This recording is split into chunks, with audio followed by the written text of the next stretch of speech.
You're listening to the Hidden Killers podcast with Tony Brueski, featuring attorney, guest, and former felony prosecutor Eric Faddis. Rex Heuermann and the James Burke connection. That I think is going to be a book someday because there's so many questions about why was the Long Island serial killer investigation not really investigated for about 10 years while James Burke was in power. And now we have so much evidence pointing to one man that also ran a lot of the same circles, allegedly, as James Burke. Rex Heuermann, of course, accused of being the Long Island serial killer. He's innocent until proven guilty. Joining me to discuss, Eric Faddis, defense attorney, former prosecutor. This is a weird connection. It still is, and questions still being asked. We keep hearing more and more allegations from individuals that claim that they saw James Burke and Rex Heuermann at similar gatherings, in air quotes, in the late 90s into the early 2000s, including the times when James Burke was still the chief of police before all the charges went down. This is a long time ago, and we're going on eyewitness testimony from people who were sex workers. Is there ever going to be something here where we can more basically batten the hatches down and say, yeah, there is a connection here, and I'm wondering where that leads, and if that also leads to why Rex was able to allegedly go on these sprees for so long? You know, Tony, we have witnesses who presumably would testify under oath. So certainly that's evidence that that's a solid connection. But, you know, people like James Burke, police officers, they kind of know how to cover their tracks. They kind of know how to not be revealed and found out in some of their nefarious activities. And so I wouldn't be surprised if James Burke, kind of took measures to try and make sure that no one would find out what he was allegedly getting into, allegedly with Rex Heuermann. If you were to be looking into this, to investigate this, for a client, what are some of the areas you'd be looking at? What sort of discovery would you want to be examining to try and dig some of this up, dig some of these things that may have been swept under the rug all those years ago? You know, Tony, what I would do is exactly what Rex Heuermann's attorneys have requested. So they've requested James Burke's FBI file. And I guess presumably there is a file, or at least the defense attorneys think there is. I'd be probing my own client for, details about what that connection looked like.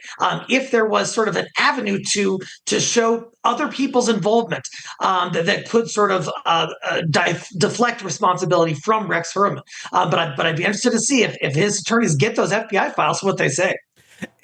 There's obviously a lot of it's hearsay. It's she said, and he doesn't really said anything.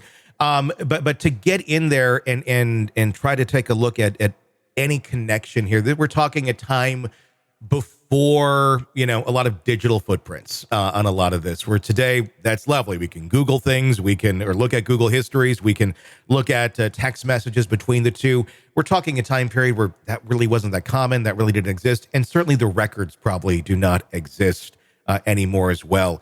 I would imagine that helps James Burke stay out of some of the potential hot water that he could be in. Are all those things just kind of lost to time? I mean, other than people saying, I saw this person here, we certainly know what he was into. It wouldn't be shocking if those allegations are in fact true.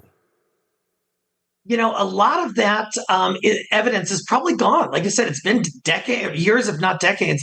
A lot of that evidence has eroded, but there's still forensic investigation that can be ongoing. You know, they seized a lot of items and materials from Rex Heuermann's house during searches, and so they need to ensure that they're testing those not only for Rex Heuermann's DNA and the alleged victim's DNA, but also James Burke's DNA.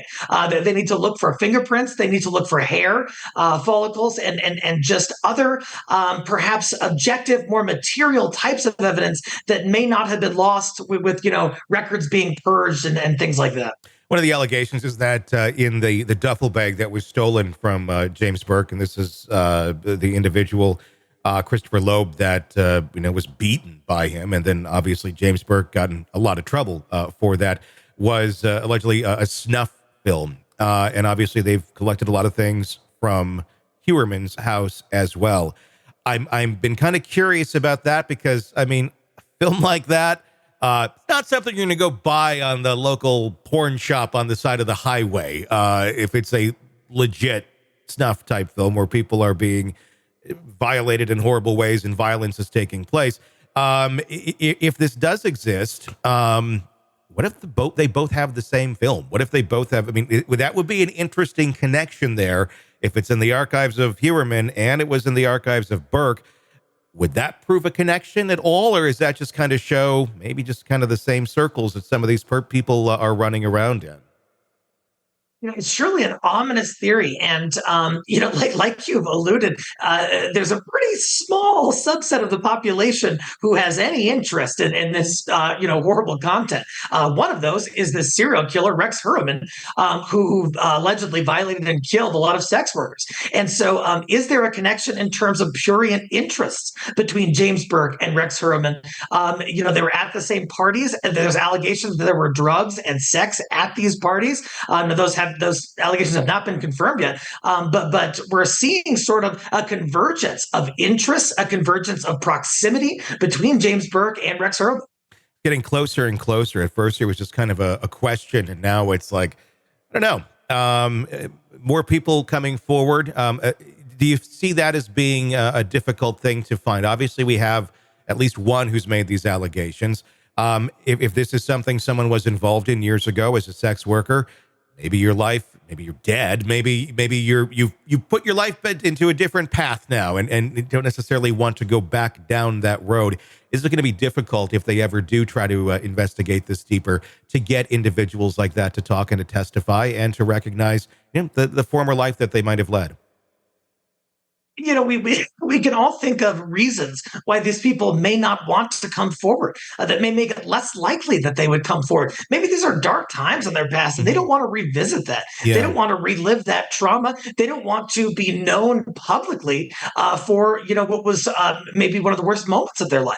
And so I think that's going to be a hurdle for law enforcement to try to identify evidence and witnesses from the past to try to bridge this gap. Want to listen ad-free? Want advanced access to all of our interviews before anyone else? Become a True Crime Today Premium Plus subscriber on Apple Podcasts. You get every episode commercial-free. So you can binge on true crime until you can binge no more. Search True Crime Today Premium Plus on Apple Podcasts now, or go to our podcast page and sign up now. More of the Hidden Killers podcast next.